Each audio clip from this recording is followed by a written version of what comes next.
Okay, guys. Well, it's another beautiful Friday, and as you guys know, my name's Juan Mercado.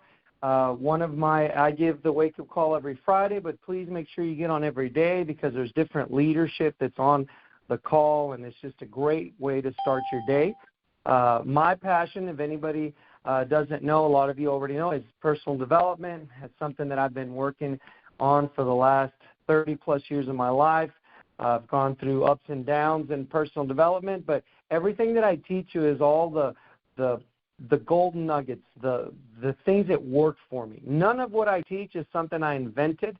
Don't want to mislead anybody. It's just different leaders, different mentors that I've had throughout my life, and I basically just teach you guys. One of the things that I love about Robert Kiyosaki is that he wrote the book Rich Dad Poor Dad, which many of you probably have heard of. And he's written a lot of other books, really great books. The last one is called Fake, which is amazing. If you guys ever want to hear some, if you ever want one of his recommendational readings, Fake is a great book by Robert Kiyosaki. But Robert Kiyosaki says that there was in that book and in all his other books, he mentions there's fake teachers and then there's real teachers. And the fake teachers are the teachers that never actually did it. It's when you go, many times when you go to college, and I'm a college graduate, and it's true, you ask your accounting teacher, so did you work in an accounting firm? No.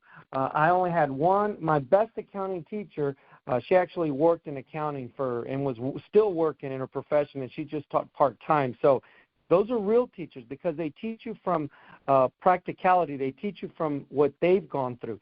And a fake teacher is somebody that just read something or they've learned to do something, but they've never actually done it, and they teach somebody else how to do it. So I want you to understand that I'm a real teacher. Everything I teach here is not something that I just learned in a conference or on a call or in a workshop and never put it into practice, so I really don't know if it even works. Everything I teach that has worked for me, the stuff that doesn't work, I don't even teach it. But the stuff that works, it's because I've actually put into practice, and not just one time, not just two times, but years and years. See, when I say I have a passion for personal development, I have a passion for personal development. So I just say this because I want you guys to know where I'm coming from. So, and I know that hearing me just on this call one time is not enough. That's why I say it. If you really want to change for your life, then you got to take that journey of personal development. You can start with my calls that are recorded, and then I always give you guys mentions of my teachers, and you can go and get more of their resources. But what I want to talk about today is the law of revision. Okay, the law of revision, I don't know if I've mentioned on a call, and I was actually going to talk about something else today, but right now I'm feeling to talk about the law of revision. So I'm going to go ahead and talk about that today because somebody on this call probably needs to hear it. Okay, now, one of my early mentors was a man named Neville Goddard. Okay, Neville Goddard was from the Virgin Islands. I believe the Virgin Islands. He's now long gone, but he was from the Virgin Islands. Great teacher. And this is he's been gone for a long time, before I was born, but he was a teacher of mine. Thank you to YouTube, and we can have teachers from, different eras that are no longer with us, but they're still teaching. And so Neville Goddard talked about, he's the first one where I learned that how God lived in us. I always wondered, how do I know God? Everybody says at church that God within us, the power within us, and he's the first one that opened up my eyes to when we say God's power within us, what it was. And the power within us that makes us different from plants, animals, any other living creature on the planet is our imagination. It's the one thing that we try to bury our whole adult life, because when we're little and we imagine all these things, adults, and unbeknownst to them that they're really not helping, because I did it to my kids as well. When you're little, when you're under the age of 13, you have your imagination is flourishing, and you have all these thoughts. When you're little, you're like, I'm going to be a fireman, I'm going to be this, and you're going around, acting like you're a fireman. And all you're doing there is you're using your imagination. And your imagination is the power of God in us. Like, you want to know, where is God's power? How do can I see it? And we can talk about, different, we can go into a whole conversation as to what's the power of God in us. But essentially it's the ability to imagine, to create something out of nothing, okay?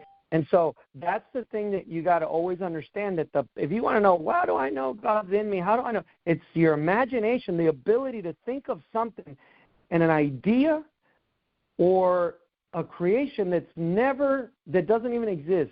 You can see it in your mind. You can see the pictures of it, and then you can go out and create it. No other living being, living creature on earth can do this but us. And a dog can't go, you know what, I'm imagining this condo for dogs, and they can't do that. They just react. It's just reaction. That's what animals, plants do. They react to the environment.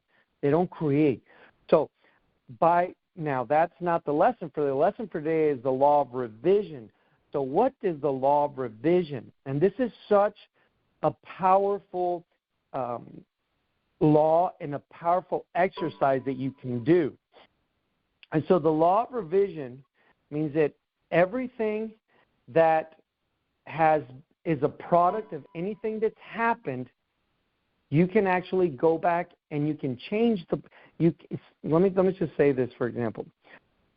Let's assume, and this is an example. So physically, let's say that a bomb fell on, this area of whatever, this place on Earth, and it exploded. And once it exploded, it tore down buildings, tore down the trees, and just tore down a bunch of stuff.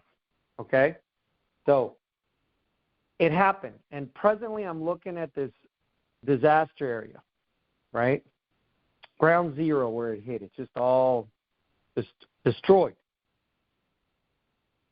So the law of revision would say, and this is not really the example I want to give, but I'm just want you to kind of picture it. I'm using an analogy to picture it. So let's just say we could go back before they push the button to drop the bomb. We go back and we eliminate that from ever happening. And so then I go back to the present time, and now I'm looking at the same ground zero and nothing's destroyed. Everything exists the way that it was before because the bomb never happened. Okay, so now let's go back in an example, a real-life example for you guys. So growing up, say right now you have a trauma of success. Because when you were growing up in your playground, in your schoolyard, kids said you're a loser. And, just think of it. You're 7 years old, 8 years old. You're in alpha state until you're 13 years old. And what is alpha state? Lower brain waves where we're programming. It's the area where we have 1 foot in spirit, 1 foot in the mature world, and we program. That's the bridge that brings something from the imagination to the reality. Okay, so you're 7, 8 years old, and, not the most popular kid in school. I was the most popular kid in school, not. Okay, I was the most unpopular kid in school. I was bullied. I was picked on, everything, okay? So imagine, you're not the popular kid in school, so they pick on you and say things to you and say that you're a loser and, oh, my gosh, and then, my mom walked me to school till I was in high school, and because she wanted to, and I loved her. I never said anything, but kids would make fun of me and say, well, you're not my mom. You don't take care of me. I don't care. My mom's walking, she walked me. But just imagine that, So picked on, bullied. So you have a trauma now, and you have it. You could say, I don't have it. No, you have it because it was programmed in alpha state. It's a guarantee you have that in you. We got to work on it. We're going to use the law of revision to do it. I got 4 minutes, so I got to move fast. So when you're in the schoolyard and they're telling you you're a loser, you feel it. You're like, yeah, I'm a loser, and all these kids, and, you're crying, and you go to your mom and you cry. She's like, oh, my God, no, my son, mijo, this. But the thing is, you already it's there. And as you grow older, maybe you're like me. We take all that anger that people said we couldn't do this, that we were this, and we were losers, and we take, and it fuels our success. See, that's what a lot of people think, that fueling from negativity to your success is good. It's not good because you always have the trauma. Michael Jordan being cut by his high school basketball team, a negative event, fueled him to become the greatest person in the world. The only issue with that is you didn't get rid of that trauma, so you still have that with you, and it still impacts your life in a negative way. And so you want to create in a positive manner. So here's what happens. You go about and you're being successful, and I've been successful since then, but I've gotten rid of the trauma. I'm not successful now because of the fact people would make fun of me when I was little. I'm successful now because I want to be the best me. I want to create the greatest things possible. I want to leave a legacy behind. I want to impact the world in a positive way so that because I live, there's people that are living better. But here's the thing. I don't do it from a point of trauma. I do it from a point of that's what I came to do, and that's my purpose. So how do I get rid of that trauma? Because it's very hard. You can try to be as positive as you can, but see, this is a seed that was sowed, and it's alive in you. So we go to the law of revision, and I'm going to tell you what the law of revision is. You go back to those moments in time. And this will take you a while. You got to be in alpha state, which is a relaxed state of mind, a sleepy state of mind, and go back to those areas. And this could be over anything. Maybe, I don't like to talk, about these things, but say you were molested, raped, you were bullied, you were beat by your parents, beat by a family, whatever. You were left, you're an orphan, whatever. Those are traumas that are affecting you now. And you may have created positive things because of you use it to fuel your fire. Let's not do it. Let's fuel the fire from love, okay? And here's what we do. So the law of revision means that if we go back and in our minds we change that scene, like using the 3-scene technique I talked last week, but I'll go into it how you can do it real quick. So I got 2 minutes left. You go back into that scene, and it may take you a day, it may take you a month, it may take you 2 months. You go back to that scene, those scenes where that ugly thing happened, those ugly words were said, those ugly things were done to you. You take it and you change that. You change that scene. So in other words, if say somebody got beat by their parents, you imagine your parents never beat you.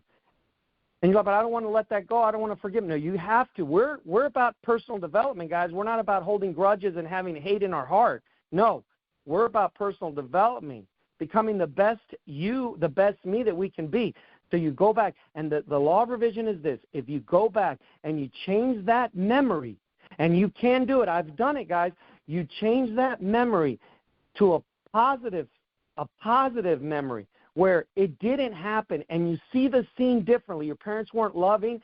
Now you have parents that are loving. You were an orphan. Imagine you weren't an orphan. You had your parents there. Imagine the scenes. Live that scene and live it until you feel it, like you can literally feel the joy. Instead of when you think back at that bad moment and you have pain in your heart, you think of the joy that happened. Of kids not saying you're a loser, but saying, hey, can you play with me? You're awesome. You're great this. You're great that. And then you just keep doing it, guys. You hammer that moment. You hammer it.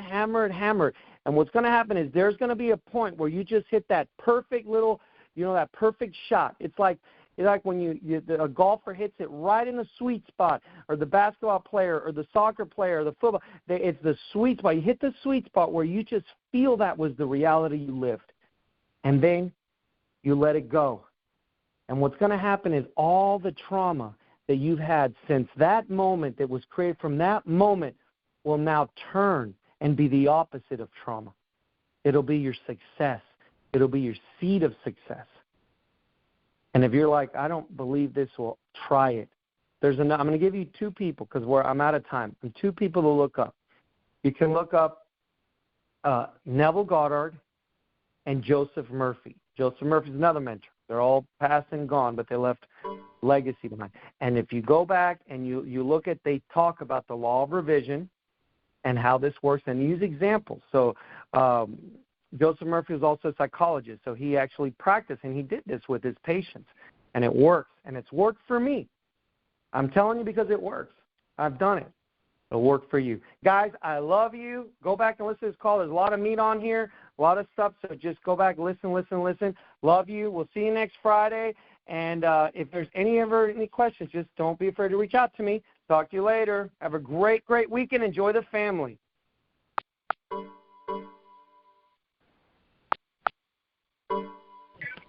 Thank you, Juan. Welcome. Great job. Have a good weekend.